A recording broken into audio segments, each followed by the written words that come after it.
Now, in this part, we shall see the other two equations for motion. Second equation shows displacement time relation. Now you can see the figure. Let us suppose that an object in uniform acceleration a and it has covered the distance s within time t. Now from the graph, the distance covered by the object during time is given by the area of quadrangle DOEB. Now, therefore, S equal to area of quadrangle DOEB can be divided into two different geometrical figures. That is, we can divide the quadrangle into rectangle and triangle. So, when we calculate the area of these two figures and add up, we get the second equation for motion.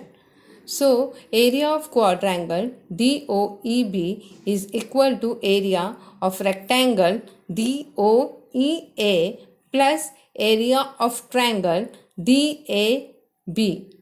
Now we know that area of rectangle is length multiplied by breadth. So it will be AE multiplied by OE plus area of triangle. We know it is half base multiplied by height. So it will be half base is AB, height AD.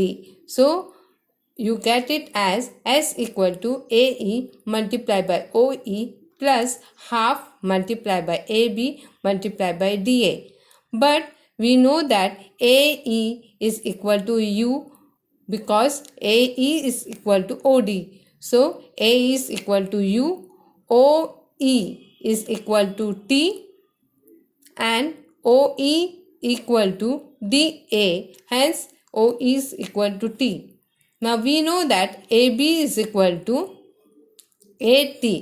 Why? Because AB is equal to CD and we had found that value of CD equal to 80 in our equation 1. Hence AB is equal to 80.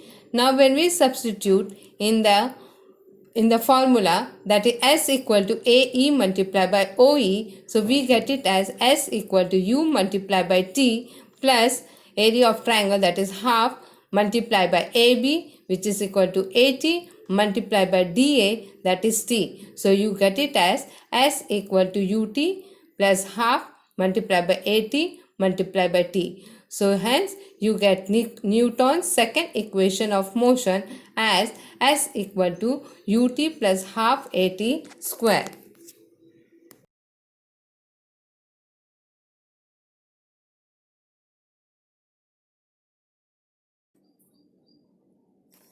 Now we shall see the third equation describing the relation between displacement and velocity. We have seen that from the graph we can determine the distance covered by the object in time t from the area of quadrangle DOEB. DOEB is a trapezium, so we can use the formula for its area. Therefore, S is equal to area of trapezium DOEB. Now we know that area of trapezium formula is half multiplied by sum of lengths of parallel side multiplied by distance between the parallel side. So S will be equal to half multiplied by OD plus BE, that you can see in the graph, these two are parallel side multiplied by the distance between the parallel side is OA. But we know that OD is equal to U, BE equal to V and OE is equal to T. Now when we substitute these values, then we get S equal to half multiplied by U plus V multiplied by T. This is our second equation. But we know that A equal to V minus U upon T, that is acceleration equal to V minus U upon T. And when we take T, then we get it as T equal to V minus U upon A. This is our third equation. Now when we take the second equation, then we get it as S equal to half multiplied by U plus V multiplied by T. Now in place of T, you will substitute by V minus U upon A. Now when we solve, we get it as u plus v multiplied by v minus u upon 2a. So we get it as, now we know that v plus u multiplied by v minus u is equal to v square minus u square. As you have studied in algebra, a plus b multiplied by a minus b is equal to a square minus b square. So same formula we are going to use here also. So we get it as s equal to v square minus u square upon 2a. Now when you take cross multiply, you get it as 2as equal to v square minus u square. When you take v square to left hand side, then you get it as v square equal to u square plus 2as. Now this is Newton's third equation of motion. So we got three equations of motion. First equation of motion is v equal to u plus at. Second equation is s equal to ut plus half at square. Third equation is v square equal to u square plus 2as.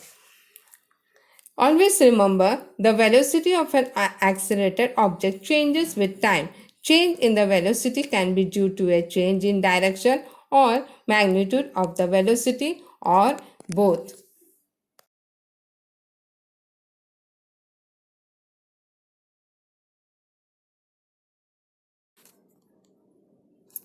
Have you observed the tip of the second hand of a clock? What can you say about its velocity and speed?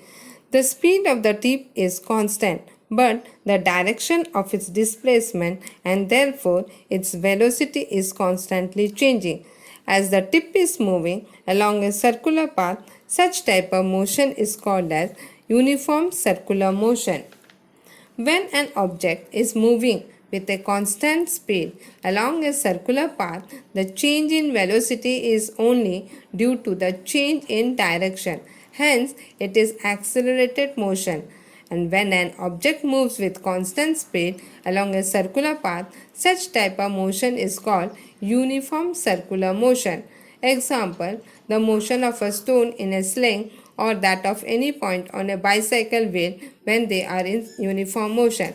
Now you get to see many different examples of circular motion. If an object moving along a circular path of radius r takes time t to come back to its starting position, its speed can be determined using the formula speed equal to circumference upon time. Then v will be equal to circumference is 2 pi r upon t, where r is the radius of the circle. Now we shall determine the direction of velocity in uniform circular motion.